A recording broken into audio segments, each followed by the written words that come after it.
हरे कृष्णा। आप सभी लोगों को मेरा प्रणाम। मैं हूं आपकी होस्ट आकांक्षा और आज मैं आपसे बात करूंगी कि कैसे आप अपने बर्थ चार्ट में कर्स है या नहीं देख सकते हो। और आई थिंक ये जानना बहुत जरूरी हो जाता है, क्योंकि यदि आपको पता चल जाएगा कि प्रॉब्लम कहाँ से आ रही है तो आप उतनी ही शिद्दत से इसकी उपाय कर सकते हो।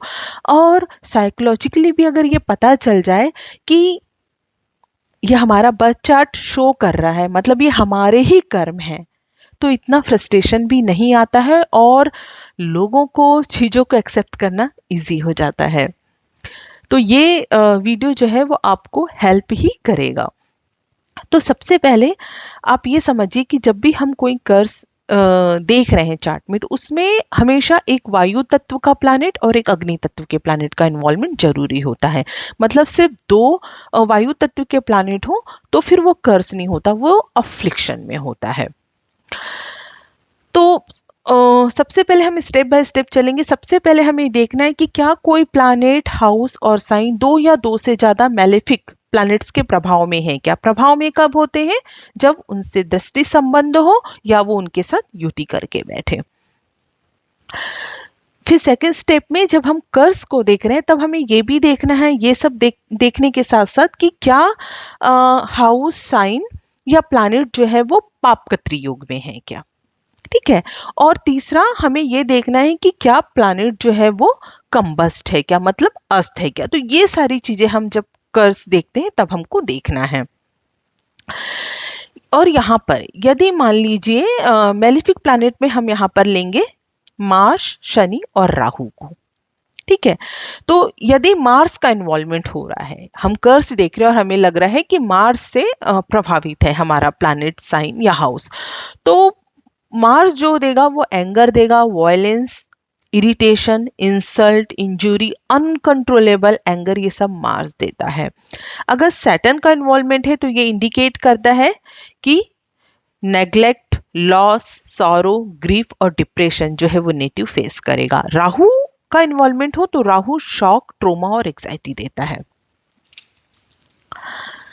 अब जैसे मैंने आपको कहा था कि एक अग्नि तत्व और एक वायु तत्व के प्लैनेट का इन्वॉल्वमेंट जरूरी क्यों, क्योंकि जो अग्नि तत्व का प्लैनेट होता है ना, जो कि हम मार्स की बात कर रहे हैं, तो ये कॉज बनता है, फायर का कॉज बनता है, मतलब उस कर्ज का कारण बनता है।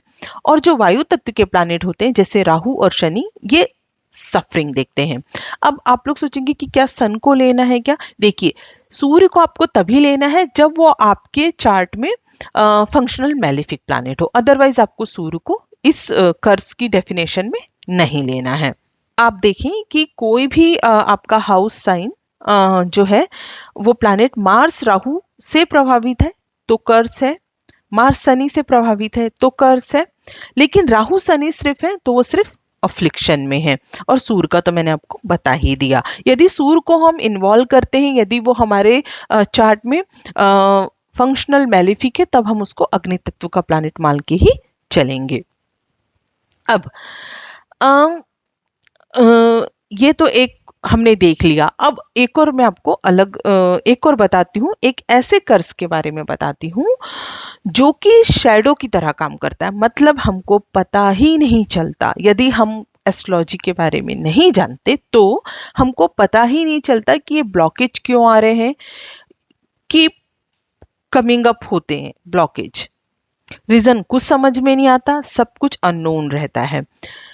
ये जो कर्ज देता है ये बाधकेश प्लैनेट देता है हमारे चार्ट में।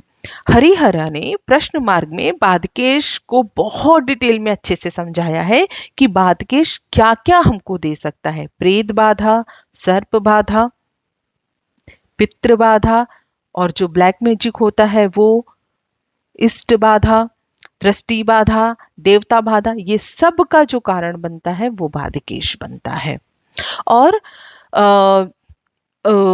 कई बार जैसे कि मैंने बोला कि बहुत अच्छी दशा में जन्म हुआ है, सब कुछ अच्छा चल रहा है, प्लैनेट्स की महादशा भी अच्छी चल रही है, लेकिन कंटिन्यू प्रॉब्लम आती है, हिडन होती है, ऐसी डिजीज हो रही है, पता ही नहीं चल रहा है क्यों हो रही है, एडिक्शन हो गया, पता ही नहीं चल रहा है क्यों हो गया है, ब्लैक मैजिक हो जाता है, तो ये जो सारी प्रॉब्लम देता है ये बाधिकेश देता है, और इस वजह से बाधिकेश का बहुत अच्छे से जो है वो डिटेल में एक बार चार्ट में उसको देखना बहुत ज्यादा जरूरी हो जाता है। तो जब ये बाधिकेश केतु के साथ, मार्स के साथ, शनि के साथ, राहु के साथ एसोसिएशन में आ जाए तो फिर ये सारी प्रॉब्लम्स को देने लगता है। तो बाधिकेश का भी हमको बहुत अच्छे से जो है वो डिटेलिंग में देखना होता है।